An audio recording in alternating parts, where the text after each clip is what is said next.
1829 1822।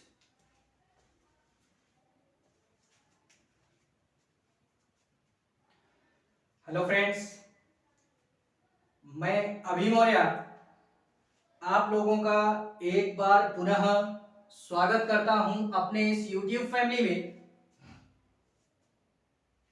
आज की क्लास में हम जो अध्ययन करने वाले हैं वो अध्ययन करेंगे 4 अक्टूबर के इतिहास पे, 4 नवंबर के इतिहास पे।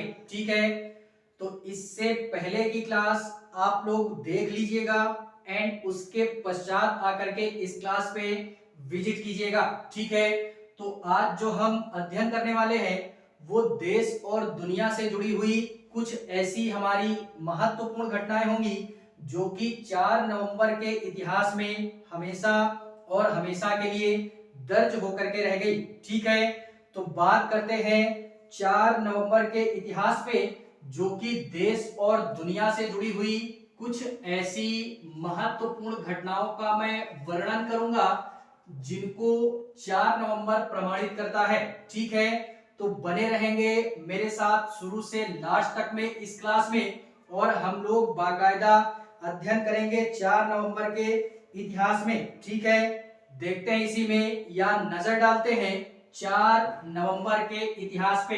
4 नवंबर 1509,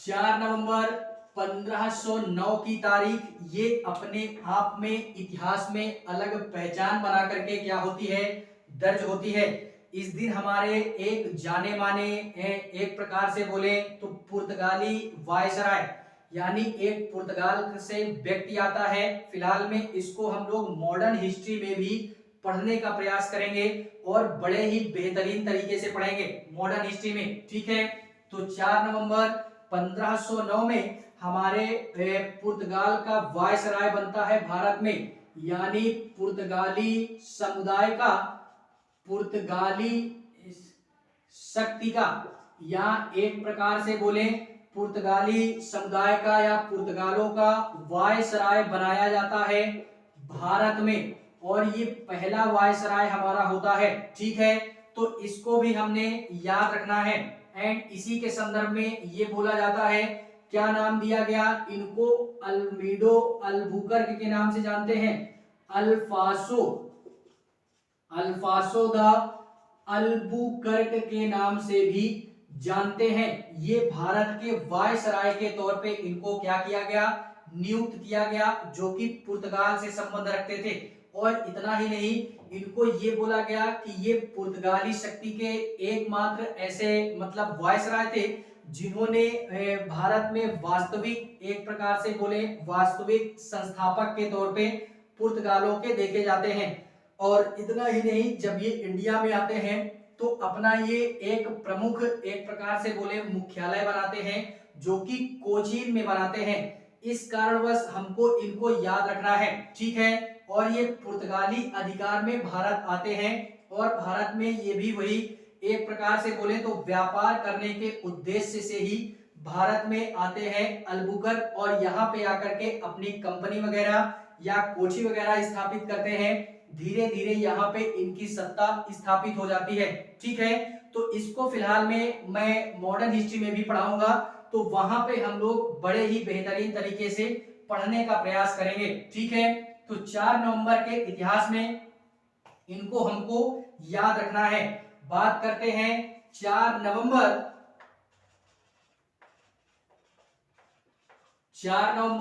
1822 की बात करते हैं। 4 नवंबर 1822 की तारीख, ये भी बाकायदा अमेरिका के इतिहास में इसको दर्ज किया गया है। हमारे एक नाम सुना होगा जिसको हम लोग अब्राहम लिंकन के नाम से जानते हैं।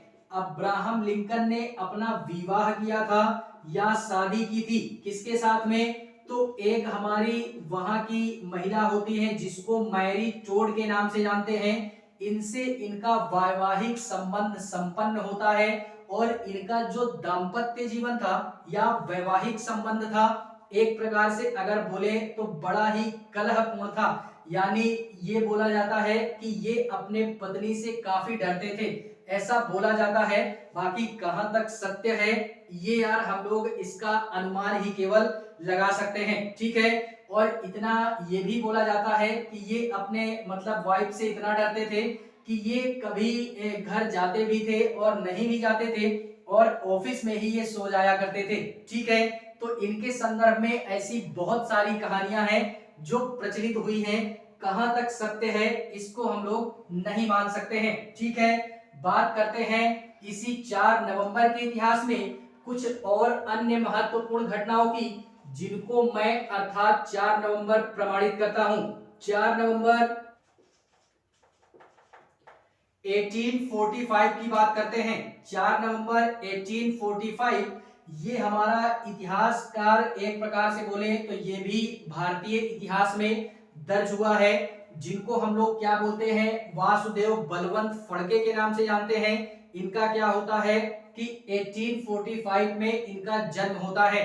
वासुदेव बलवंत फड़के का जन्म होता है। कहां पे होता है, तो ये एक प्रकार से बोले तो मुंबई के रायगढ़ जिले में होता है।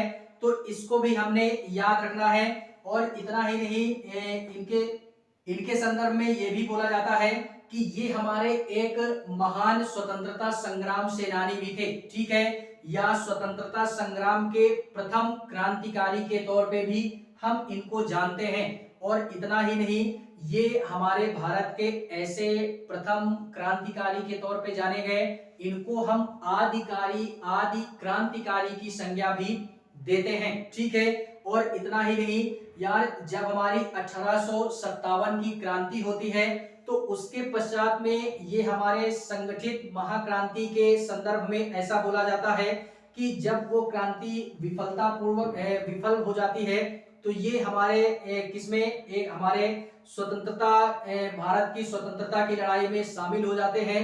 और ब्रिटिश सरकार के विरोध में ये हमारे क्या करते हैं, एक संगठित पार्टी के द्वारा उनका विरोध प्रदर्शन करते हैं।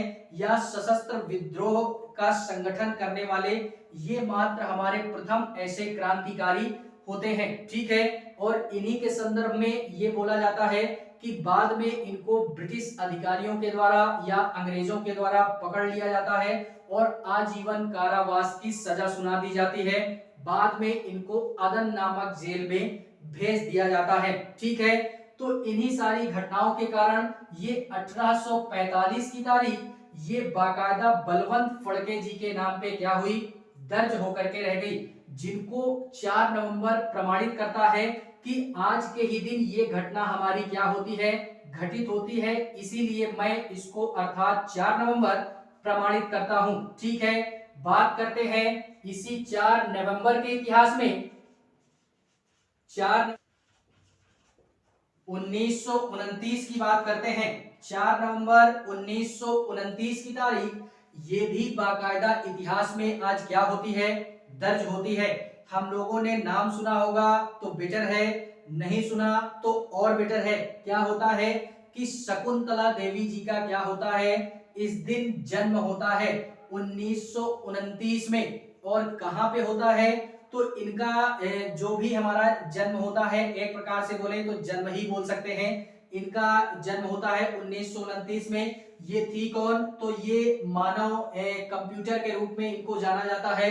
और ये बचपन से ही इतनी प्रतिभाशाली थी कि बचपन से ही इतना प्रतिभाशाली थी ये कि इनको एक प्रकार से बोले तो एक प्रकार से अगर इनके संदर्भ में बोलना चाहें तो बचपन से ही इतना प्रतिभाशाली थी कि इनकी प्रतिभा को देखते हुए या इनकी प्रतिभाओं के संपूर्ण जीवन को देखते हुए लोगों में खासा उत्साह देखने के लिए मिलता है।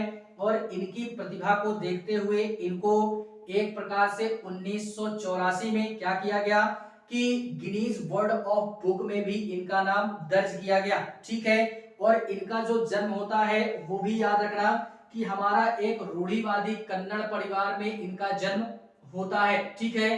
तो ये भी याद रखना है हमने किसके संदर्भ में, शकुंतला देवी जी के संदर्भ में, ठीक है। और इसी के पश्चात में बात करते हैं 4 नवंबर 1929 के पश्चात में बात करते हैं 1947 की। 4 नवंबर 1947 की बात करते हैं। इसके पश्चात या इसके पहले मैंने 3 नवंबर की क्लास अटेंड की होगी किसी ने, तो वो इस घटना से रूबरू होगा। मैंने इस घटना को 3 नवंबर में या अध्ययन करवाया है कि 3 नवंबर में ये हमारा 1947 की तारीख, हम लोगों ने नाम सुना होगा मेजर सोमनाथ शर्मा का नाम सुना होगा। इनका क्या होता है, ये 3 नवंबर को ये शहीद होते हैं और 4 नवंबर को इनको मरणोपरांत एक हमारा सम्मान दिया जाता है जिसको परमवीर चक्र के नाम से जानते हैं। वो 4 नवंबर को ही दिया जाता है जो कि इनके वीरता के लिए दिया गया था। और हम लोगों ने बाकायदा अध्ययन भी किया था कि हम लोगों ने भारत पाकिस्तान युद्ध के संदर्भ में इनकी मृत्यु होती है। ठीक है, तो 3 नवंबर वाली घटना से इस घटना को आप लोग पढ़ लीजिएगा, वहां पे मैंने बड़े ही डिटेल में इस घटना का वर्णन किया है। एंड इसी के पश्चात में बात करते हैं 4 नवंबर के इतिहास में कुछ और अन्य महत्वपूर्ण घटनाओं की जिनको बाकायदा मैं अर्थात 4 नवंबर हमेशा प्रमाणित करता रहूंगा। 4 नवंबर 1954 की बात करते हैं, सॉरी 4 नवंबर 1954 की बात करते हैं। यह तारीख भी इतिहास में हमेशा और हमेशा के लिए दर्ज होकर के रह गई। क्या होता है कि 4 नवंबर 1954 में हिमालय पर्वतारोहण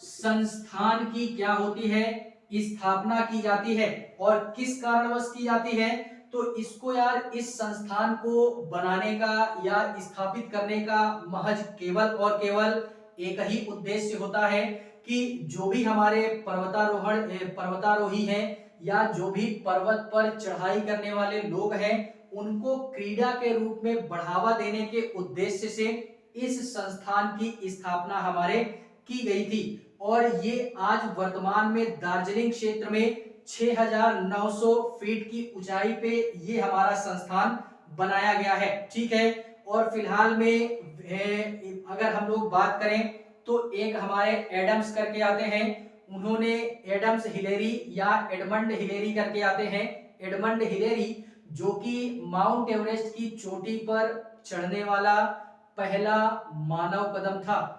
ये तथ्य हमको याद रखना बेहद महत्वपूर्ण है। ठीक है, तो इसको भी हमने याद रखना है कि माउंट एवरेस्ट की चोटी पे सर्वप्रथम कदम रखने वाला ऐसा कौन सा व्यक्ति था, तो एडमंड हिलेरी के नाम से भी जानते हैं। ठीक है, इस कारणवश 4 नवंबर 1954 की तारीख ये हिमालय पर्वतारोहण संस्थान के तौर पे दर्ज होकर के रह गई।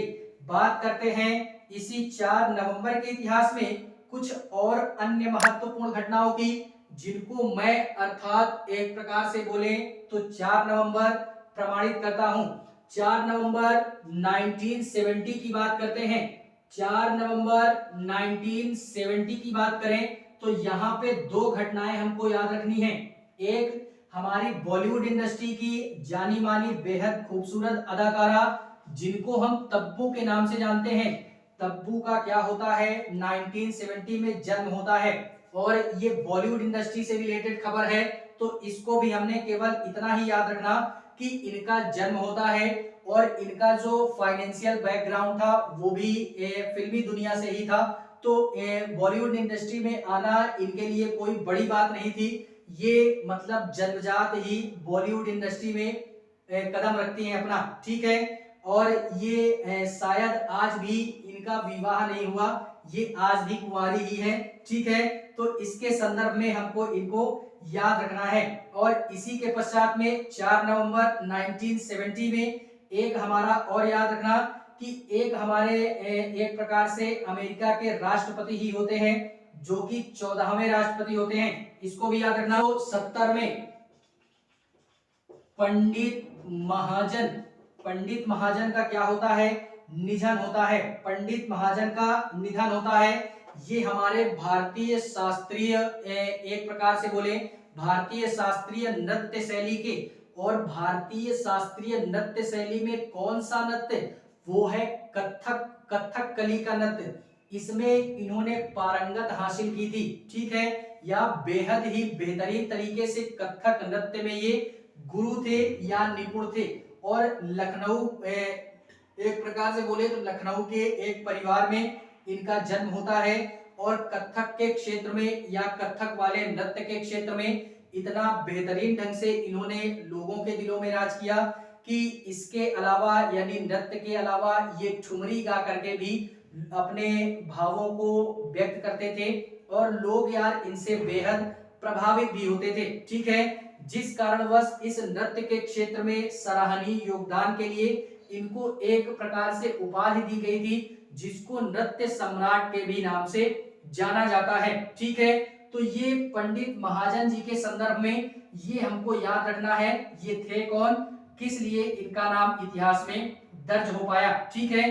तो 4 नवंबर 1970 में इन दो घटनाओं ने हमने क्या करना है, याद रखना है, जो बेहद और बेहद आवश्यक है, ठीक है। तो फिलहाल में ये थी हमारी कुछ ऐसी महत्वपूर्ण घटनाएं जो कि 4 नवंबर को घटित होती हैं, जिनको मैं अर्थात 4 नवंबर हमेशा प्रमाणित करता रहूंगा, ठीक है। तो फिलहाल में आज के लिए बस इतना ही। ये थी हमारी 4 नवंबर को घटित घटनाएं। क्लास अगर अच्छी लगे तो लाइक करें, कमेंट करें और चैनल को सब्सक्राइब जरूर करें। बाकी मिलते हैं इसी इतिहास के पन्नों की श्रृंखला में किसी नए दिन के इतिहास पे। तब तक के लिए